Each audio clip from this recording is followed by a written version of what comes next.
Assalamu alaikum everyone. I hope you all are good. Welcome back to my channel One's Thought. तो आज हमारा जो topic है और जो आज हमारा मेन फोकस जिस चीज़ के ऊपर है वो है स्पोकन इंग्लिश। आपको थंबनेल से पता चल ही गया होगा कि वीडियो किस बारे में है। So I think I should not speak in English for this video because the people who are here to learn English they will not cope up with my video with that perfectionness. So let's go with it. अब हम जो भी बोलेंगे उर्दू में बोलेंगे ताकि आप लोगों को समझ आए और जो सीखने वाले हैं वो भी सीख सकें। तो आज जैसे मैंने आपको पहले ही बताया है कि हमारा मेन फोकस जो है वो स्पोकन इंग्लिश के ऊपर है। बट स्पोकन इंग्लिश में ये होता है कि कुछ लोगों को या तो बिल्कुल ही नहीं आती या तो कुछ आती है, किसी को बोलने में सिर्फ इशू आ रहा होता है। मतलब वो वर्ड्स अटर करते हैं and they can not utter it properly, उनकी प्रोनाउंसिएशन सही नहीं होती। और या तो किसी को ग्रामर मिस्टेक्स आ रही होती हैं या मतलब कुछ इस किस्म के इश्यूज़ हो रहे होते हैं। बट जो भी इश्यूज़ हैं I would love to say that कि आप लोग जितने भी लोगों को जो भी इश्यूज़ हैं, if it's not your first language और अगर आप इसको सेकंड लैंग्वेज के तौर पे सीखना चाह रहे हैं, तो आपको शर्मिंदा होने की या फिर अपने दिल पे लेने की कोई ज़रूरत नहीं है, कुछ नहीं होता। अगर आपको फ़र्स्ट लैंग्वेज आपकी प्रॉपर है, आपको अच्छे तरीके से आती है, तो गुड इनफ। ये नहीं कह रही मैं कि नहीं सीखना चाहिए, सीखना चाहिए और इंग्लिश इंटरनेशनल लैंग्वेज है, हर बंदे को आनी चाहिए, अच्छी बात है आनी चाहिए। लेकिन आप जितना भी सीख लोगे, सेकंड लैंग्वेज कभी भी इतनी परफेक्ट नहीं होती जितनी फ़र्स्ट लैंग्वेज परफेक्ट होती है। तो कुछ ना कुछ फ्लॉज़ या कुछ ना कुछ मिस्टेक्स रह जाती हैं, but you can like make it nearly perfect. आप उसको इस हद तक सही कर सकते हो कि तकरीबन मतलब समझ आ जाए बोलने में बुरी ना लगे, अच्छी लगे।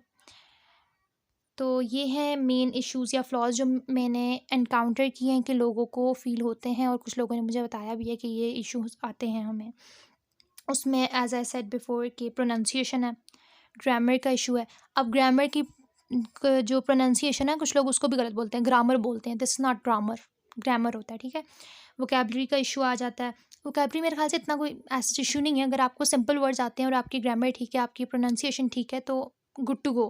इतने हैवी वर्ड्स यूज़ करने की कोई ऐसी ज़रूरत नहीं होती अनटिल एंड अनलेस आप कोई ऐसा डॉक्यूमेंट लिख रहे हो जिसमें आपको हैवी वर्ड्स यूज़ करने की ज़रूरत है। देन फ्लुएंसी, फ्लुएंसी एक मेजर इशू है कि अटक-अटक के बोलते हैं, फ्लुएंट नहीं होते, अटक जाते हैं, समझ नहीं आती इसके आगे क्या बोलनी है, ऐसा कुछ होता है। और सेंटेंस फॉर्मेशन, समझ नहीं आ रही होती सब्जेक्ट कहाँ पे लगाना है, वर्ब कहाँ पे लगाना है, ये भी मतलब ग्रामर में ही आता है। तो हमारा जो मेन फोकस है, जो मेन इश्यू आता है एज़ आई सेड बिफोर कि जो वोकैब्लरी है वो ऐसा जितना बिग इशू नहीं है। जिसको इंग्लिश आ जाती है उसको अगर शौक हो ना तो वो न्यू वर्ड्स सीखता है खुद ही। लेकिन डेली बेसिस पे आई थिंक इतनी फैंसी वर्ड्स यूज़ करने की ज़रूरत नहीं होती। आपकी अगर ग्रामर ठीक है, आपकी सेंटेंस फॉर्मेशन ठीक है, आप सही तरीके से बोल रहे हो, दैट्स इनफ। तो मेन फोकस जो मेरा भी होगा सिखाने के लिए वो ग्रामर होगी, प्रोनंसिएशन होगा। क्योंकि वीडियो बहुत ज़्यादा लंबी हो जाती है, इस वजह से जो इस वीडियो में हमारा जो मेन फोकस होगा वो प्रोनंसिएशन पे होगा, क्योंकि अगर आपको वर्ड्स प्रोनाउंस करने नहीं आते सही तरीके से तो वो बहुत अजीब लगता है। मतलब कुछ होता है यार, रीजनल चेंजेस की वजह से इंसान नहीं बोल पाता या डायलेक्ट चेंज होने की वजह से, एक्सेंट चेंज होने की वजह से कुछ नहीं होता, वो प्रैक्टिस के साथ-साथ होता है। और मैं प्रैक्टिस तो नहीं करवा सकती, but I can tell you कि आप कैसे प्रैक्टिस कर सकते हो और कौन से मेन इश्यूज़ हैं, कौन सी मेन मिस्टेक्स हैं जिस पे आपका फ़ोकस होना चाहिए, और आप अगर उसको डे टू डे बेसिस पे बोलो, किसी से बात करो, इंटरैक्ट करो, वो खुद ब खुद ठीक हो जाता है। अब प्रोनंसिएशन होती क्या है? जिन लोगों को नहीं पता उनके लिए कि the way in which the words are pronounced, ठीक है? जिस तरीके से अभी मैंने ये पूरा सेंटेंस बोला, ठीक है? उसको प्रोनाउंस किया है, जिस तरीके से वर्ड्स को अटर किया है, वो प्रोनंसिएशन होती है। किस वे में आप वर्ड्स को प्रोनाउंस कर रहे हो। अच्छा, अब प्रोनंसिएशन का ये होता है कि चेंज होती रहती हैं।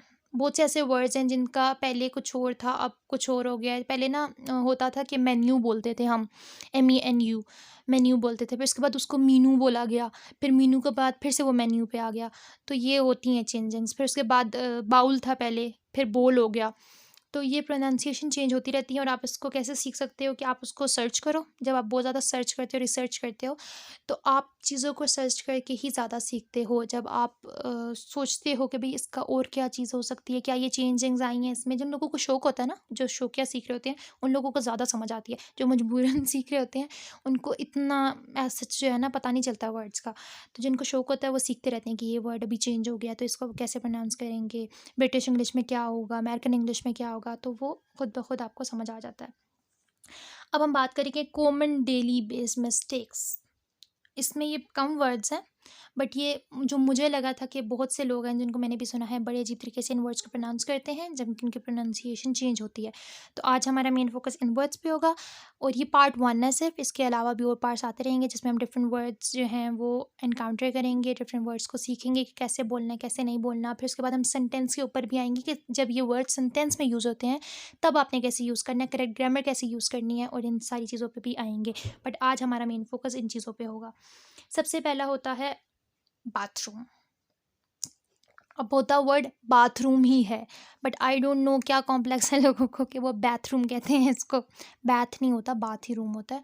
ठीक है, बाथरूम होता है ब्रिटिश में भी और अमेरिकन में भी, दोनों में बाथरूम होता है, बाथरूम नहीं होता। फिर होता है वॉशरूम। अब इसको लोग वाशरूम बोलते हैं, वॉश होता है वॉश, ठीक है, वॉशरूम। देन ये तो बहुत कॉमन मिस्टेक है, लाइक मैंने अपने घर में भी बहुत लोगों को सुना है इसको गलत बोलते हुए। होता है टूथपेस्ट, टूथपेस्ट बोलते हैं इसको, टूथपेस्ट। ठीक है, टूथपेस्ट होता है, वो होता है आपके बोलने की वजह से, लेकिन ये होता है टूथपेस्ट। अब आप डेली बेसिस पे जब ये वर्ड यूज़ करोगे ना और आप सोचोगे कि भाई नहीं मैंने वर्ड ऐसे बोलना है, तो आपकी खुद ब खुद मिस्टेक्स जो हैं वो ठीक होना शुरू हो जाएंगी। अच्छा, ये वर्ड जो है ये मोस्टली लोगों को नहीं पता, लेकिन इसकी प्रोनाउंसिएशन चेंज हो चुकी हुई है।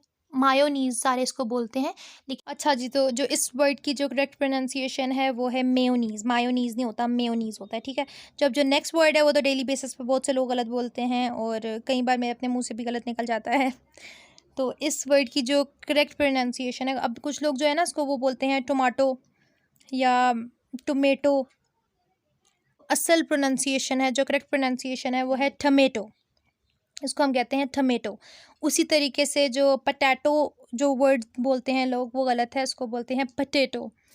ठीक है, इसके बाद आप सारे जो एस वाले वर्ड्स हैं ना, ये मैंने बहुत लोगों को नोट किया, इज़ बोलते हैं, इज़ स्पून। इज़ स्पून नहीं होता, स्पून होता है, स्पून। ठीक है, देन कांटे को हम बोलते हैं फोक। ठीक है, कुछ लोग उसको फॉग भी बोल देते हैं, फॉग नहीं होता, फॉग उसको कहते हैं धुंध को। ठीक है, फॉग नहीं होता, फोक होता है। तो ये वर्ड हो गया, इसको कुछ लोग फॉल्क भी बोलते हैं, फॉल्क नहीं होता ये वर्ड। फिर आ जाता है जो वर्ड होता है वो होता है योगर्ट। कुछ लोग इसको खुद से बनाने के लिए वर्ड योगर्ट बोलते हैं, योगर्ट नहीं होता, योगर्ट होता है वर्ड।